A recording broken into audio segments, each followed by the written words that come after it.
Greetings from Thrive Yoga and Wellness on Wamabaga Wednesday. Hello, hello. Thanks for tuning in. My name is Jennifer Dixon. I'm Merritt, Maloof, Plumb, and we're talking about the Heart Chakra today. This is week number four. Mm-hmm. Week number 4. So we are moving right up the chakra train. The first week we talked about the root chakra, Muladhara. Second week, the sacral chakra. Last week was the solar plexus. And today is the Heart Chakra, otherwise known as Anahata. Anahata. I love that name. The beautiful emerald green Yes. spinning disc that's right in the middle of our chest. Oh, it's beautiful. And it's this beautiful green color that just spoke to me. Like as I was looking at it, I was like, oh, I love it. Yeah, it's also the bridge from the lower self to the higher self. So as people move into their heart center and learn the art of unconditional love for self and others, that heart chakra energy just radiates out and makes all these spiritual centers vibrate higher. When I was doing the research, it also is if your heart chakra, if this area is free and clear, all of the beautiful benefits of having a well-rounded, the bottom foundation, they can flow up and help increase the capacities of the higher ones. But if this guy is tangled up, then we have problems. Yeah, and you were doing the knot. You were looking at that knot meditation. Oh, yeah. That was nice. In this book, Chakra Meditation, oh goodness, that is Merritt's. There was a thing about a visualization on untying the knots visualization. And actually, before I go into it, I read and I loved it. It talked about you go into a quiet place, you sit comfortably, and we're going to do a visualization. And they actually suggested if you have animals, make sure the animals are in the room. And the reason why was because, you know, like our pets, our cats and our dogs, animals in general, I don't know what other pets people may have, pigs, I don't know, but they're really good at letting go of pain. And I don't know if you've ever been around, like an animal can go get fixed and then like the next day, like you're trying to sedate him because you don't want the dog to run around because the dog can just let it go. They sleep a couple of days and then they're back. They're back to normal, Whereas, you know, if we have something go on, it's just we as humans, or me maybe, I don't know, we just hold on to it. And I thought it was beautiful that the book recommended to meditate on this untying with an animal so that some of that ability to let stuff go can maybe feed off into you as you do this visualization. That's nice. We may have an animal join us here. We might have. I'm gonna have to, like, I've usually joke about my animals being with me in my yoga practice, and now I'm gonna be like, come on, guys. Simon may show up over here in a minute. Right. But the visualization is you get into a comfortable place. Oh, but they also said try not to have kids around. Don't have kids around. You're doing this before you have to pick your kids up. Exactly, so that you can actually untangle them. But you sit comfortably and you imagine a big ball of knots, and you can actually do it if you're into visualization, having the knot right there in your heart. And then you find, like if you're undoing a knot, you follow one string, right? And you undo every single knot as you find it. And each of those knots could be grief, could be hurt, could be something that got into you and caused you pain, and then it makes you round forward in the physical realm. So as you go through this visualization, untying a knot, relax with each knot that you come across. Relax. If you visualize something that hurt you, untie it. Go through because like, let's be honest, I've untied a lot of knots and they frustrated the heck of me. But then when it finally came out, I was like, yeah. And so each time you visualize the knot coming out, relax a little bit more. And the idea is when you're done with this ball of knots, you're going to be open and ready to receive.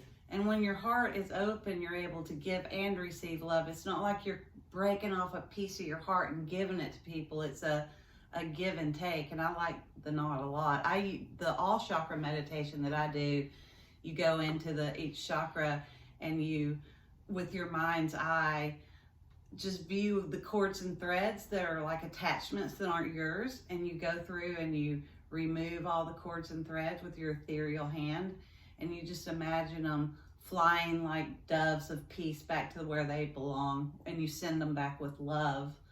so that the energy is released from you that no longer serves you, but you're not holding it in your heart. Oh, I love it. Which goes to that prayer that you were talking about. Oh yeah, the St. Francis prayer. There was a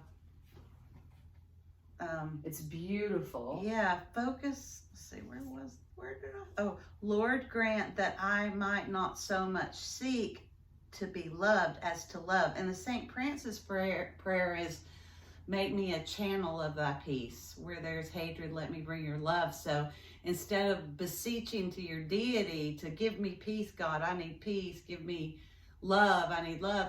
You're saying, let me return to that which I already am, because we're created in the image of that love and peace. So instead of praying for things that you believe are outside of you, you remember that that's what you are, and you return to that love, you return to that forgiveness, because that's the vibration that we're created in the image of. And it's a very powerful and life-enhancing prayer, and it helps me to remember that those things that I seek aren't outside of me. I love it too, because when I see a channel, like we can look at about like the lock system in the Tennessee Dam, and it's in moving something through. It's not holding on to it. Like of course with the dam you're going to stop it up, but when the channels are free flowing, you aren't holding on to it. You're accepting the love that comes through, and you're letting it go through. Like that to me was that visualization of I receive it, but it's not just mine. I'm gonna give it away. That's awesome. That's what the sacred pipe in Lakota is that you use it as a representative of you being hollow and letting spirit move through you. Oh, beautiful. So in medicine, people are sometimes called hollow bones because they go out of themselves and let spirit move through them. They're conduit for spirit. Oh, so I like the channel one about the river too, because that's just another representation of that, of it moving through. And with the river, it's flowing. It's the channel is always flowing. Yeah. And so when your heart chakra is open, when you've untangled all those knots, you're able to receive all of the beauty and all of the goodness and the love. And give it away. Yes, and have forgiveness for yourself and others. That's huge. You're not as judgmental. You're more in a place of compassion and forgiveness. And you just, like, when somebody does something, you don't take it so personally. If you're whole here. Yeah. And even if you do, you're able to kind of process through that and untangle those knots to be able to send love back. Always about it. Yeah. What some of the physical manifestations of a tangled up heart would be what? Heart problems, circulatory problems, rashes. I also saw someplace respiratory, because the heart and the lungs are both tied up together in this. Yeah, they're all. And if you think about it, so this might be getting deep for a little video blog, but you know, like the last time your heart was truly broken. Oh man, I mean, you could go back to the first time your heart was broken. It was hard to breathe. You know, like last week when we talked about the solar plexus, it knocks the wind out of you, and that grief process. And so it was meaningful to me to see how the heart and the lungs were combined in this area, because it's so true. When you're grieving, it's hard to breathe. Yes. It's hard to breathe. And guess what? Your breath is your prana, your life force. Right. And so if it's all tangled up, you're not able to get that breath in. True. That's a deep, slippery slope. Very true. But very relevant. Very true. Very relevant. And that's something that as we age, like if you've ever watched a baby breathe, babies, they do full body breathing. It's awesome. I love watching my kids sleep. They're just big breaths. But then, like, if you watch me breathe, if I'm not paying attention to it, or another adult or older person, we barely move anything. So we're not getting those big life-sustaining, life-giving breaths. We're just barely breathing. And that's what's so great about yoga and meditation, is it brings your mind back to that breath. It always begins with that breath. Yep. And that is, it is very relevant to the heart chakra, to all the chakras really, but especially the breath, right here and because it's where the lungs are at the heart chakra, to help clear it all out. I think it's a beautiful reminder of how important it is every day, even if you can't get into the studio, to just take a few minutes to focus on the breathing, to be calm. I was really, this is off subject, but I was having a discussion that was rather heated the other day between my husband and I, and my daughter comes in, she gets in between both of us, she's 4, and she puts her hand on me, you guys need to take a deep breath. And I was like, you are so right, baby, you're so right, let's take a deep breath, and it just made everything else calm down. Yeah. Like it's that breath that can be like a starting point for the unraveling. We forget to breathe. We when do. I'm going through my day and I'm not specifically being mindful, or if I'm in a rush to get somewhere, I have to remind myself, just breathe and be present. Yep. And the same can go into your yoga practice too. And I'm guilty of that, especially in, catch this, a heart opening pose, like a back bend, which is the heart open, the poses for this area would be like a cobra pose or even Gomukrasana.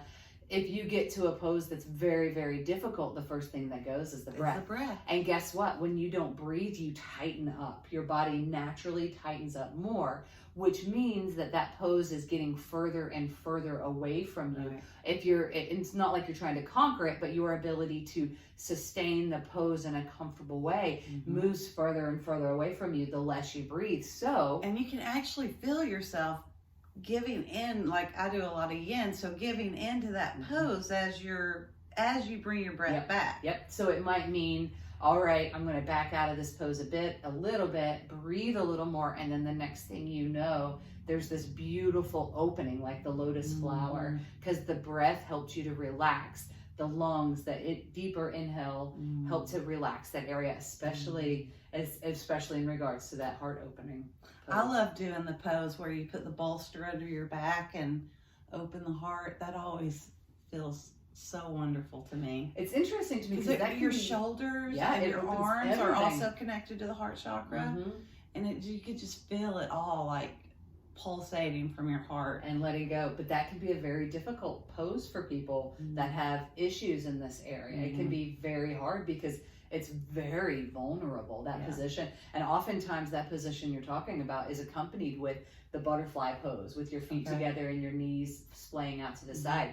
Holy moly, talk about vulnerability right there, because you're opening up your entire, this is our life right here. You can live without a limb. You can't live without this trunk. True. So when you are completely exposed, it can be very vulnerable and difficult. I just always feel so safe at the studio with all the, I've done yoga before, and I've always done yoga with people that I trust and love, even if I don't know them very well. I've always just had great yoga teachers, but I've done it the most at Thrive. And I always feel so safe there. I never feel vulnerable.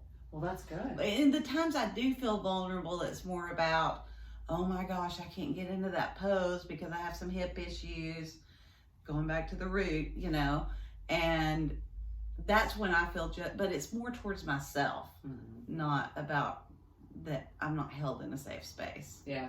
And you can also do, if someone wants to work on the chakras or yoga, you can do private videos with them if they're not in Chattanooga. Yeah, we have started to offer some online, the capacity. Thank goodness that technology has gotten so far. Yes. We can offer one-on-one sessions in remotely, one-on-one remote sessions. Yeah. And the goal, at least for this week, would be to get in and work with opening up across your heart. And so I think in just about every class, every session this week, we're trying to have everybody have the opportunity to experience what it's like to have a mindful openness across your heart chakra, your Anahata, which means unstruck, by the way, which I thought was beautiful. And we haven't mentioned, and most people probably know this, but Sanskrit for chakra means wheel. So the chakras are spinning discs. And I keep forgetting to mention that when we do this. It's spinning. So when it is balanced, you're spinning, you're moving. And that's so deep to me, because if you think about like the flywheel effect, it's really, really hard to get a flywheel moving. But then once it's moving, it's really, really hard to stop. And so if we're sitting here working on consciously unblocking everything and getting our wheels spinning, imagine the potential because that was kind of like the one, like, can you imagine the old windmills or those water mills from back in the day, how they ground their, imagine the energy and the force that can be created when we're all unblocked and all of those wheels are spinning. And when clear. you're allowing the energy to just spin, and I also, got goosebumps. also in any Native American teaching and any earth healing that you do, everything's done in a circle. The sacred hoop of life, the seasons come and then return in a circle. The moon is round, the sun is round, and they go in a circle. I love it. So all sacred things, you know, based on Aboriginal and Native healing, which is very tied to yoga. I mean, there's a very fine line, you know, between what you learn through yoga and what you learned through any other kind of spiritual doctrines that are based on earth healing and inner self healing is based on circles. So the chakras, we have, I love the circles. 7 main ones, but we have hundreds of them throughout our body. And if we can get the 7 main ones strong, which you do through yoga and meditation and self healing, then we are strong, vibrant. We're strong and vibrant either way, but the more these are spinning in balance and in harmony, the stronger that we are in our lives and the better we feel. Oh, I love this because it brings me back to the whole idea of that channel. If your chakras are free spinning, that's able to better move the energy throughout you. Yes. So if you receive that love that you prayed for and your chakras are free and spinning, you can move it right along and push it out even more into the world. And imagine if more love was getting pushed out into That's the world. right. That's a deep. That's right.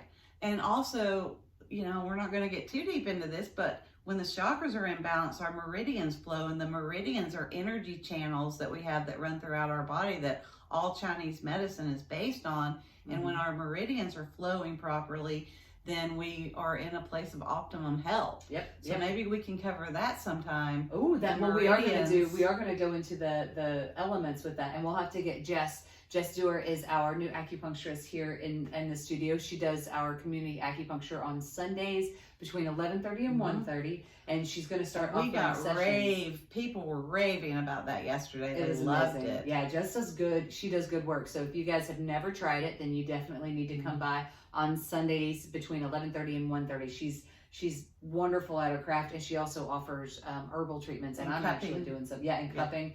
She's given me some herbal treatments to help me sleep, and it's been wonderful. But before we get off the heart chakra a little bit more, what age is the heart chakra developed? 6 to 12. 6 to 12. Yeah. And you ran into something a little bit about how if the bottom 3 weren't quite ready, then it impacts the way the heart chakra develops. Well, yeah, because they all build off of each other. You have the root, and I noticed as Leslie was going through these that the ages seem to develop, you know, what's that word? Chronomatically?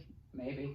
I don't know what you're going for. It's in alignment with Maslow's hierarchy of needs. And gotcha. Yeah, so the root was early, and then it was 3 to 6, and then it was 6 to 9, and this is 6 to 12. So it's kind of like stacked, but a little bit together too. And so when we're developing properly and we're loved and nurtured as children should be, then these are developing in a healthy way. But if we have trauma as children, and you know, a lot of people have trauma as children, even if they're not abused or neglected, just from life and learning separation, learning, you know, we have to go to school and be separated from our, you know, our mommy, and that's, you know, traumatic. that's traumatic. Yeah, it very is traumatic. But you know, if you have that strong foundation, then you can develop healthy psychologically and healthy chakras. And if you have trauma as a child, or you've been abused, or you've lived through a traumatic event as a child, then you really want to go back and work on healing these lower chakras, because as you come up into the heart, that can help make that heart really strong and healthy, and then you move up to the higher Awesome. chakras, which we'll be talking about in the coming weeks. So what are some good foods that we can use to help impact? Green food. Green leafy. Greens. I tried to represent greens here in my medicine grid. I don't know how well I did, but green leafy foods, spinach. I love spinach and kale. Lettuce, kale, yes. I'm going to have to make a big leafy soup of some sort. Yeah, that It's sounds good. It's been cool this weekend, but today it's not quite as cool. I'll have to I'm make doing something. a spinach penne tonight. Ooh, yeah. Nice. With garlic and... I think we're having leftover pizza. Well, well, I'll going get back some- to root comforting foundational foods. That's right. We'll get some greens in there this week. So we've got the heart chakra develops between 6 and 12. Mhm. You can help to balance it with green leafy vegetables, and then some yoga poses are the heart opening poses like the cobra pose. Those of you that were in my HIIT class this morning, we did a whole session of heart openers, and it wasn't as intense physically as normal because heart openers in and of themselves, a back bend like a wheel or even a bridge, that's pretty stinking intense by itself. So we kept the physical intensity down in order to maintain the energy to do the heart openers. And so anytime that you're stretching across this chest is a way to get into the heart chakra. And then we have that meditation, that visualization of the untying. I like that a lot. I might use that in my meditation class on tonight. Is that? Oh yeah. So I think if you haven't, you need to try Merritt's class on Wednesdays tonight at 7:45. It is an hour long, and it's a wonderful, wonderful way to get over that hump day. No longer, we need to come up with a different name besides hump. We need to call it like the highlighted day. The middle, the heart. The heart day. Yeah. There we go. So we get through the lower, the root chakras that Sunday, Monday, Tuesday, and then you get to Merritt's class. We're coming on up. Spinning, and then like you end up really high. I love it too. So and also the stones. Oh, yeah. Yeah. That if you enjoy using earth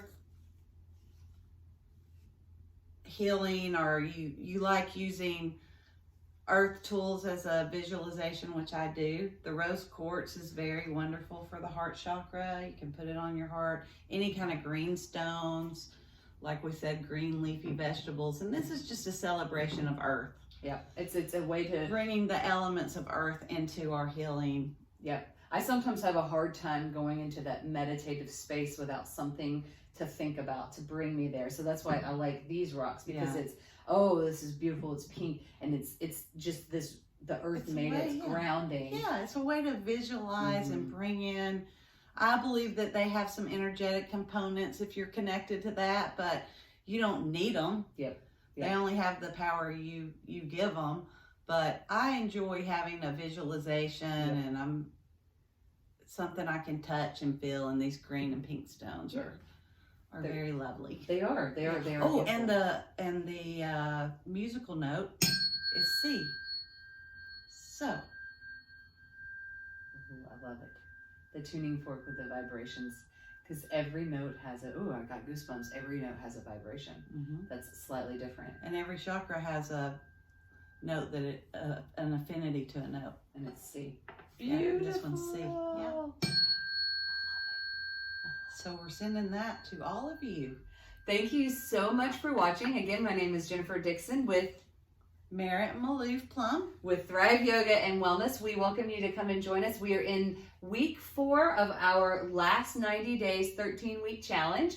And it's the, what do we call it? We've hashtagged it, because I'm using the right words, Thrive Tribe Challenge. Yes. Keep up with us. Make sure you like and subscribe to this channel, and we will definitely make sure to put this over into our Facebook group as well to make sure everybody can see it. And let's just end with a heart namaste. Come up. Oh. And come down to your heart, and namaste to you all. Thank you for being with us today. We hope to see you soon, and we appreciate you very much. Go in peace.